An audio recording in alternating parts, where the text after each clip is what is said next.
like other factors. Yeah, there's so many that you just like can't tally. Yeah. But Dude, I fucking love all that. I want to move on to the next thing. Sure. And talk a little bit more nerdy. Hell yeah. In producer land. So I wanted to talk about some of your processes. And one of the things that I always have admired about you is you're a guitar guy. Mm-hmm. I remember too, I don't know if you remember this, like Dave and I like kind of worked on a track that you wrote. And Oh, yeah, the Joe track. But I listen, and what I learned from that, and then going back to some of the Shabuzi stuff, that you have like kind of like a unique guitar sound.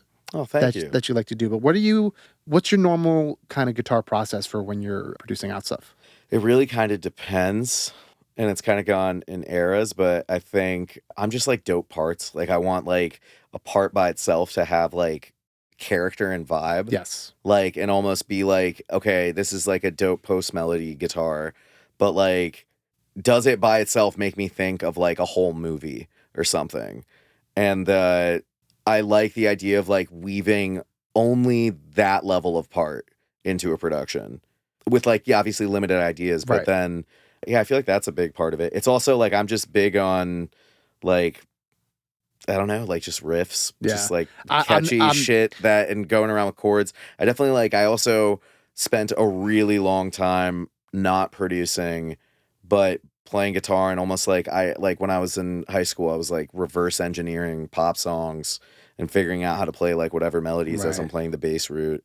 So yeah, I feel like all of it kind of, I'm like very arrangement minded, I guess. Which is always, I think that's what people like sometimes like forget, in that it's like, oh yeah, I'm using, this guitar amp and this mic and blah, blah, blah. And it's like, none of that matters if the part isn't good. If the arrangement's not right, if like the riff isn't cool enough or catchy enough, it doesn't matter at the end of the day. And all that is secondary. So yeah, I think like the arrangement part of it is so good. But just to get our producers a little bit mouthwater, what's your normal like processing for when you're doing guitars? Yeah, I mean, I was forever just like DI. It depends on electric or acoustic. Right. For electric, we'll stick to electric for now. Forever, just like it was just DI, the front of the Apollo, and then just I love Neural DSP or like guitar rig, just any kind of thing. I would also like over COVID, I got real into like melodying guitars and just doing weird things, trying to process it differently because I think it just write cooler on a guitar. Yeah,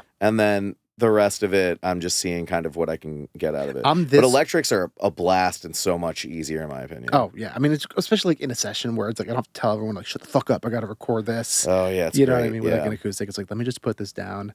It's like pianos and acoustics. They're the easiest to write a song on. Yep. And the hardest to like make sound great. Yeah, dude, it's so annoying. I'm also like, even just like thinking on guitar, I'm like this close to getting one of those like MIDI electric guitars. I've thought about that. They're like not crazy. They're getting better now, and they feel because it's like a real guitar now. Yeah. And it's like it's just MIDI. I'm just like, man, because I like same thing. I think so much differently.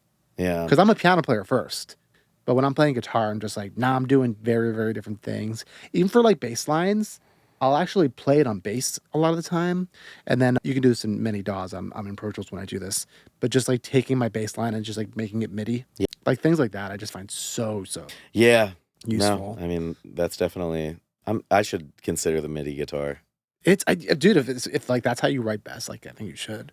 Yeah. It's the jam stick or whatever. That's what it's called. Yeah. Yeah. Before it was just like a shitty like stick, and now it's like an actual guitar. I'm like, okay, I can get behind that. Yeah, I mean, having like a no latency, not mess up kind of thing would be incredible. Yep. I'm curious too. I don't know. This is maybe someone can get back to us on this. I'm curious if like I can like do different tunings on the jam stick and it'll pick it up. I wonder. Yeah, right? I feel like you can't for some reason. Yeah, I don't know. No, curious. That wouldn't be that hard though. That should be pretty easy. Right? The tech of it. Yeah. I mean, for the past like 2-3 years, I've been into like super like weird tunings just because like. Same. I feel like everybody has been so into weird tunings for.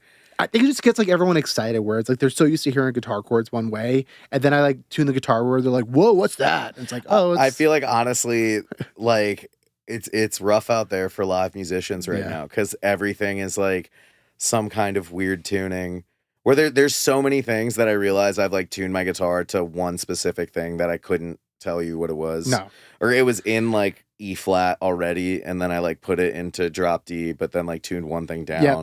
I constantly have to like remind myself to like put in the notes somewhere in the session of like what I did to the guitar. Oh God, that's a good idea. Because like it's not even like if I have to re-record it, it's usually like when the artist is like, "Hey, I want to play this song live," and I'm like, "Oh, I don't remember what I did," and then I feel like I always end up just sending like a shitty video.